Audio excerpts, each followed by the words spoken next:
I want to tell you about the universe. What it is, how it came to be, what its building blocks are. I want to tell you how the future creates the past, which then creates the future. But first, I want to tell you about crystals. You might be surprised to know that a crystal isn't an expensive piece of glass or a chandelier in some fancy dining room. The word crystal simply means a pattern that is periodic. Look at this checkerboard pattern. See how it continues to spread out infinitely in each direction? That means it's a periodic pattern. So that's a two-dimensional crystal. This is another two-dimensional crystal. And this is another. You can also have three-dimensional crystals. By the way, this 3D glass is called crystal because its atoms are actually arranged in a crystalline pattern.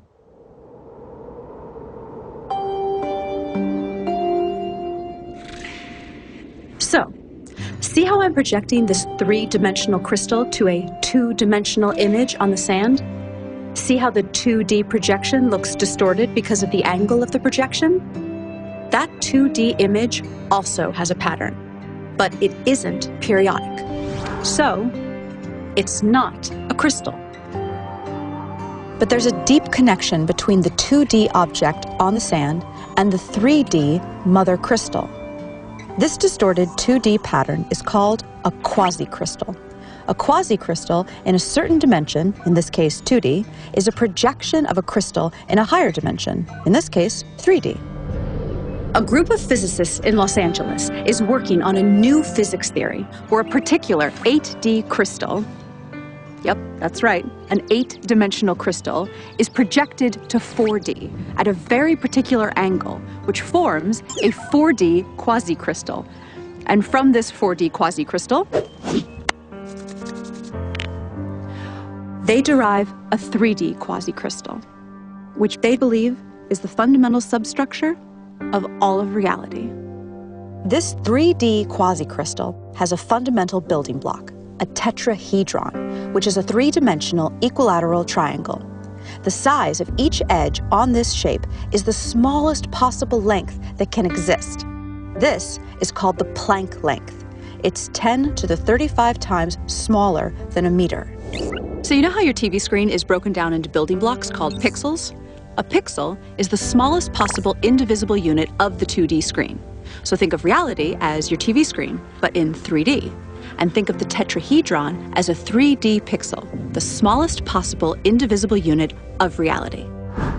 The tetrahedra in the quasicrystal combine with other tetrahedra, using complex mathematical rules, to fill up all of the space in the universe. Each tetrahedron only has a few specific states in which it can exist at any given moment. And because of the rules of how these pixels connect to each other, if one tetrahedron is in a certain state, this dictates the states of many other tetrahedra throughout all of space. But here's the weird thing. If a certain tetrahedron can be in any one of just a few possible states in a given moment, who or what chooses the state it should be in at any given moment? Well, for such a choice to be made, we need to scientifically, mathematically, and logically bring in a new element into physics. And that element is consciousness. If you're not a scientist, you might be surprised to learn that nobody actually knows the exact value of the speed of light. We have a close approximation, but not the exact value. The closest we can get to measuring it has to do with the precision of our machines. But no matter how precise our machines get, we will never be able to measure the exact speed of light without a theory that tells us what it is and why it is. And none of the current physics theories do that.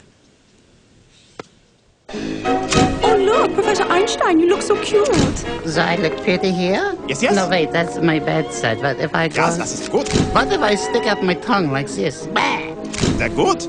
Oh. Our best physics theories, Einstein's theory of relativity and quantum mechanics, both use the speed of light as a starting point.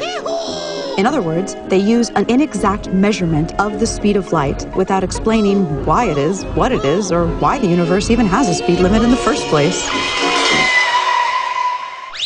We need a new theory. And such a theory is what the physicists and mathematicians of quantum gravity research in Los Angeles are working on. They call it emergence theory, and it will, really for the first time ever, provide an explanation for the speed of light and the other constants, such as Planck's constant and the fine structure constant. Basically, what is needed is a theory of everything, a theory that explains the very fundamental aspects of reality.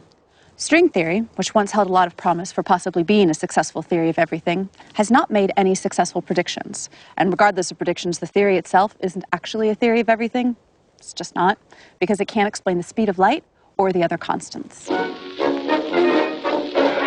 Quantum mechanics and general relativity, on the other hand, do make good predictions, but they don't explain the fundamental constants either. Professor Einstein, why does the speed of light have the exact value that it does? Well, to put it plainly, security! So what clues does nature offer us for what a theory of everything should look like? We've identified 7. Information, causality loops, non-determinism, consciousness, pixelation, E8 crystal, and the golden ratio. A growing number of physicists are saying reality is made of information. What does that even mean? Well, information is meaning in the form of symbolism. A language or code provide this kind of information-conveying symbolism. A very different type of symbol is one that represents itself. Geometric symbols can do that. A cube can represent love, if we say it does, or it can represent, really with minimal subjectivity, itself. Could there be a language or code made out of geometry? What type of information would such a language express? Quantum physics theory and classical physics indicate that reality is made of information, and there is no evidence that reality is made of anything other than information. Many physicists agree with this, and many don't. But those that don't agree that reality is made of information have no explanation for what reality is, if it's not information. Gentlemen? Reality is made of information. Nope. Yes, it is made of information. No. Okay, so what is it made of if not information? Energy. Energy is information. That's stupid. Energy is the potential for a particle to change its position. Potential is information. Energy is information. No. It's information. Then what is it? Not information. Then what is it? Not information.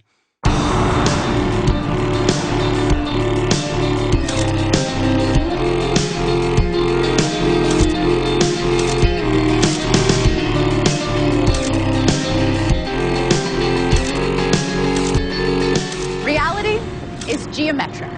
A geometric language in the form of geometric symbolism, the type of symbols that represent themselves, might explain how a geometric reality can be made of pure information. Information implies meaning, but what is meaning? Meaning is a comparison. That's what we do, but we do it so fast we don't realize we're doing it. We look at something and we match it to something from our database. We say, that is a crosswalk, that is a building, not a crosswalk, that is a window, not a building. So meaning is the perception of something relative to something else. So therefore meaning is subjective and requires choice. Can we get some dramatic music here?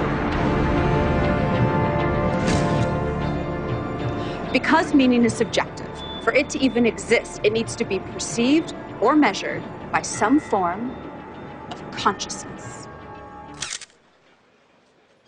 Einstein showed how the past and the future exist simultaneously in one geometric object.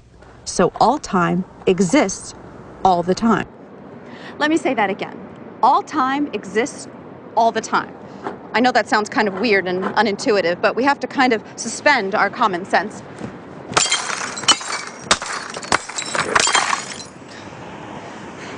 And accept that mathematically, and according to the best physics formulas we have, that actually makes sense. So, let's visualize the geometric object that Einstein spoke about as a block. Remember the tetrahedra, the building block pixels of reality I told you about? Now imagine the entire universe, everything, everywhere, in one frozen moment in time. Like a single frame in a movie. In this one frame, all of reality everywhere appears frozen in this one position. Let me give you an analogy. In a movie shot on 35mm film, there are 24 frames a second.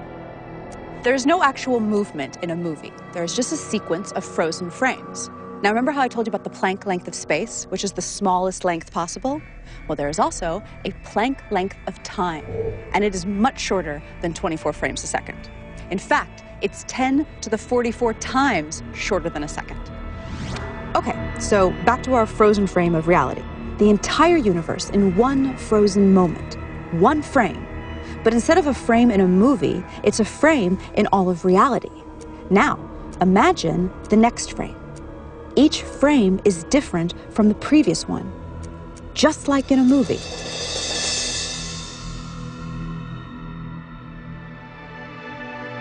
See how all frames exist in Einstein's space-time all at once? Okay, now here's where things get really, really weird.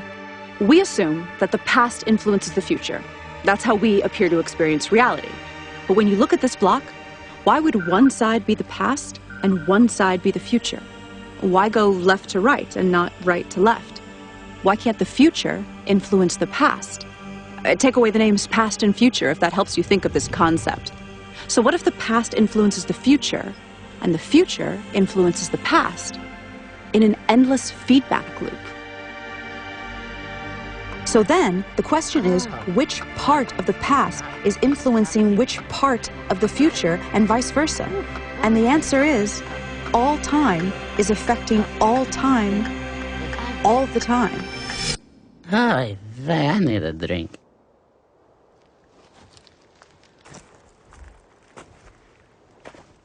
Is this even possible? Can me 20 years from now influence me now, just as I influence her?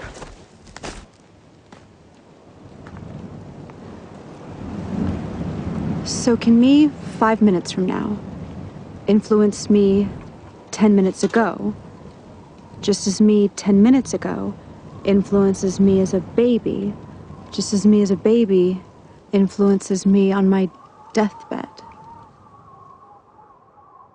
This is too weird to even grasp. But everything we know says this is the way it is. Am I stoned? Okay, so if every moment is co-creating every other moment, both forward and backward in time, then reality would be this massive neural network spanning space and time. This type of network would have one even way stranger quality than anything we've talked about so far. It would be its own creator. But the fact that all time exists all the time does not mean that the future is written in stone, and we're some kind of programmed animation or something. That's what they used to believe, though. Years ago, it was popular to believe in the somewhat bummer idea of reality being a deterministic program playing itself out. Light is scattered by electrons and bounced off electrons. The famous double-slit experiment ruled out determinism. Look it up if you've never heard of it. It's wild and is one of the cornerstones of modern physics. But for now, take my word for it. It ruled out determinism and ushered in a new era of non-determinism, or basically, free will. So, how does free will work? One of the most surprising discoveries of quantum physics is that reality only exists when it is observed. That literally, particles do not exist until they are observed. Famous physicist John Wheeler, he's the guy who came up with the term black hole, says that reality is made of information, which is created by observation. The observation must be made, he says, by something conscious. And Nobel Prize winner Frank Wilczek said that quantum theory is contentious and obscure, and that it will remain that way until someone constructs, within the formalism of quantum mechanics, an observer, a model entity whose states correspond to a recognizable caricature of conscious awareness. An entity, an observer. So Frank Wilczek is basically talking about an entity, not necessarily a human being or an animal, that is capable of generating information by observing and measuring. But what would that conscious entity be? Well, we definitely know that consciousness exists in the universe. I mean, at least in us humans, right? I mean, I'm conscious, you're conscious, he's conscious, I think. I'm conscious. I'm conscious.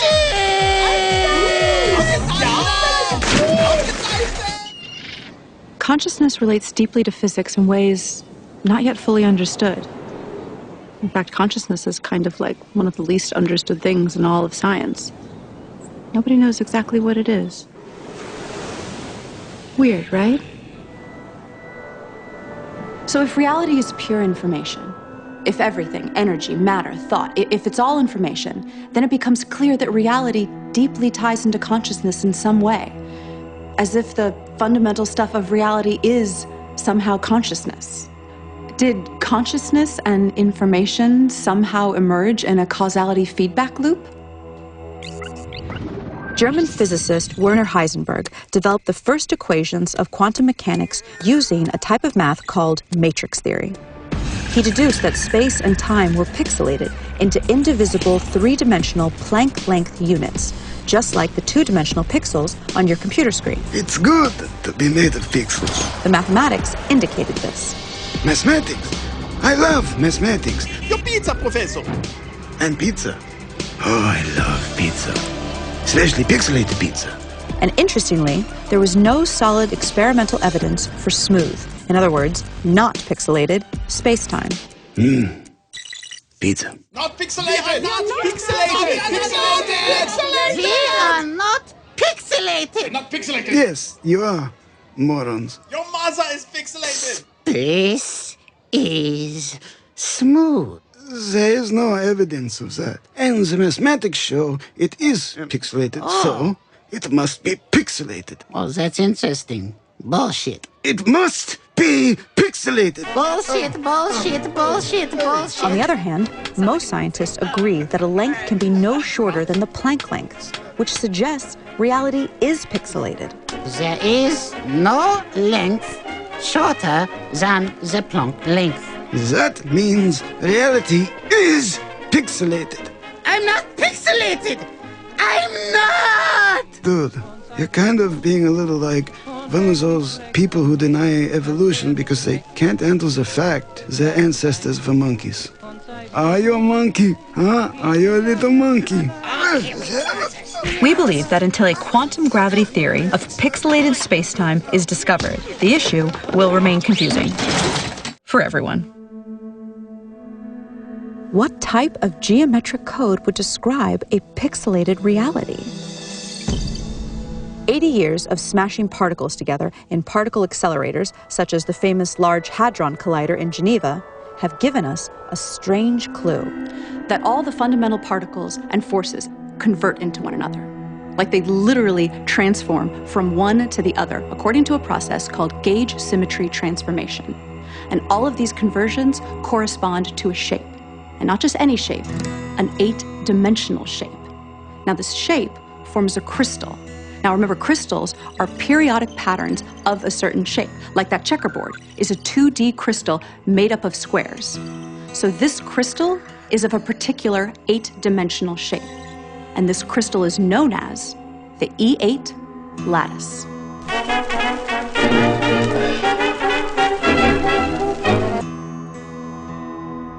To generate that 3D quasicrystal, the substructure at the pixelated fabric of reality, we project this 8D crystal to 4D. And then we convert that to 3D. Now, just like the basic cell shape of the 3D cubic lattice is the cube, the cell shape of the E8 lattice is an 8D shape with 240 vertices. We call it the Gaussian polytope. When the Gaussian polytope is projected to 4D, it becomes two identical shapes of different sizes.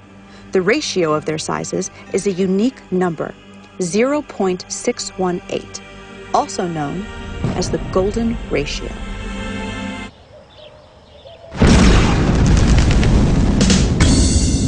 The golden ratio may be the fundamental constant of nature. It is a ratio that is fundamental to circumscribed equilateral triangles, and it's weirdly ubiquitous in the universe, appearing everywhere from the quantum to celestial scales. Ever so interestingly, it appears in black holes. I don't want to fly into a black hole! I wish I never realized your existence!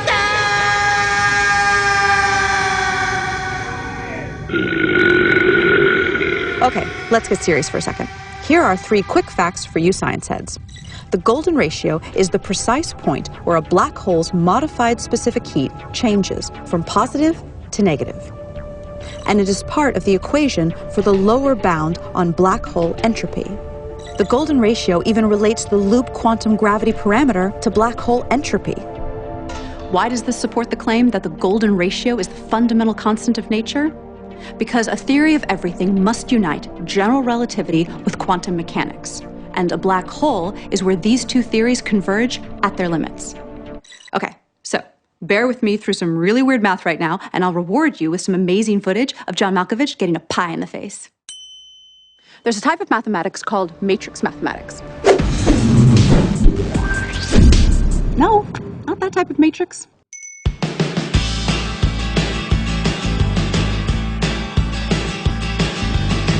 Matrix math is the type of math that quantum physics uses in its formulas.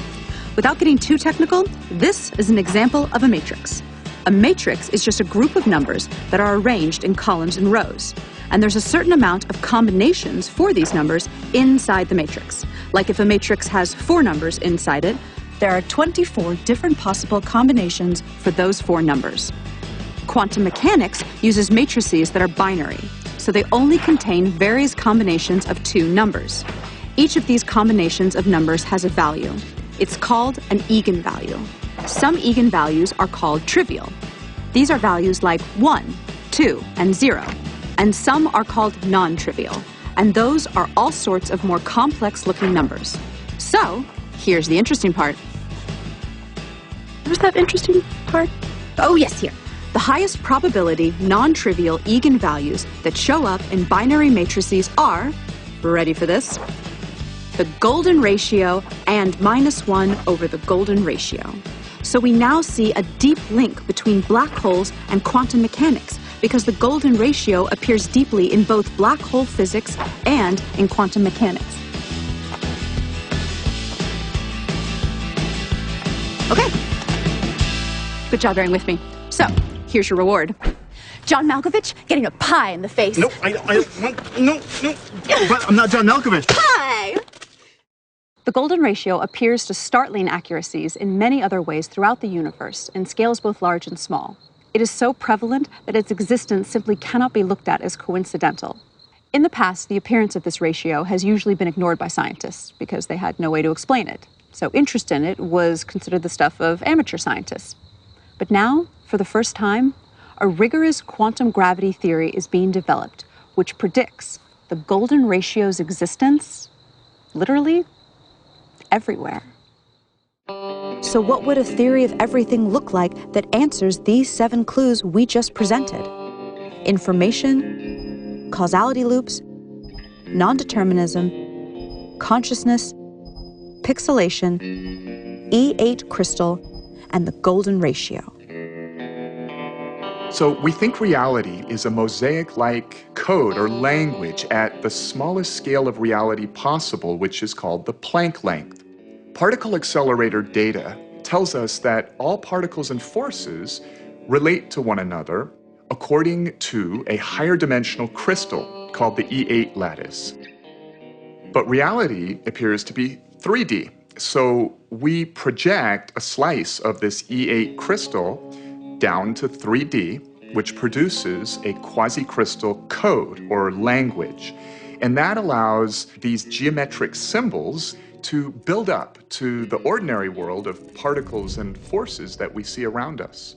Now, this geometric language has rules, but it also has syntactical freedom like any language. And that requires some notion of a chooser to choose the free steps in the language. Now, the notion of randomness doesn't work so well when it comes to codes because meaning starts to break down. Besides, there's no decent experimental evidence for randomness in nature in the first place. A universal collective consciousness is one answer, but that sounds new age and religious.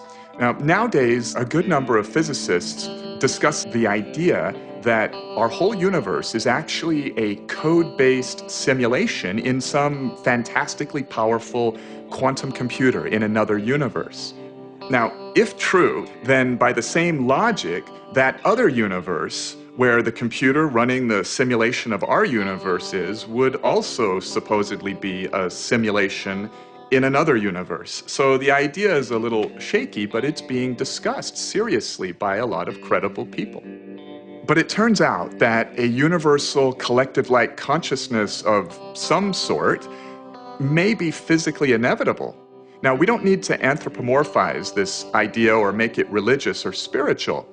To follow why, let us start with the idea of the collective behavior of cells in your body, each a single-celled microbe living its life.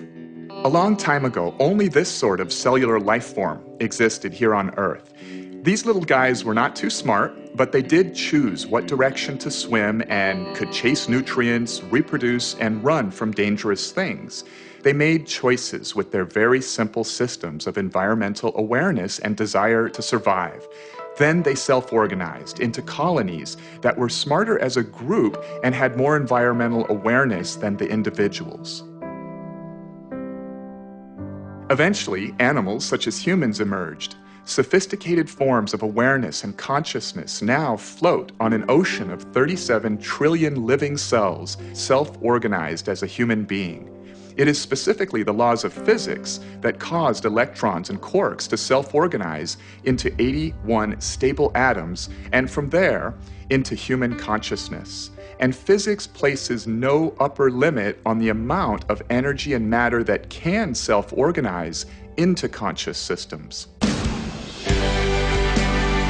Physics allows the possibility of all the energy in the universe to eventually convert into a single conscious system that is itself a network of other conscious systems, a massive, technologically based collective consciousness. Given enough time, anything that can happen will eventually happen. By this axiom, this system of universal consciousness has already emerged somewhere in the frames of space-time ahead of us. Because it is possible, it is inevitable. In fact, according to the evidence of retrocausality time loops, that inevitable future is co-creating us right now, just as we are co-creating it. When humanity discovers the theory of everything, it will usher in a new age of prosperity. For example, clean, cheap energy, leading to the eventual elimination of poverty. As a nonprofit, Quantum Gravity Research relies on crowdfunding to support our scientific progress. Even a $5 donation is meaningful and moves this mission forward. To participate in the adventure, visit quantumgravityresearch.org and click on Support Our Work. And please spread the word by sharing and posting this video and follow the journey on Facebook, Twitter, and Instagram. Visit quantumgravityresearch.org to get more information.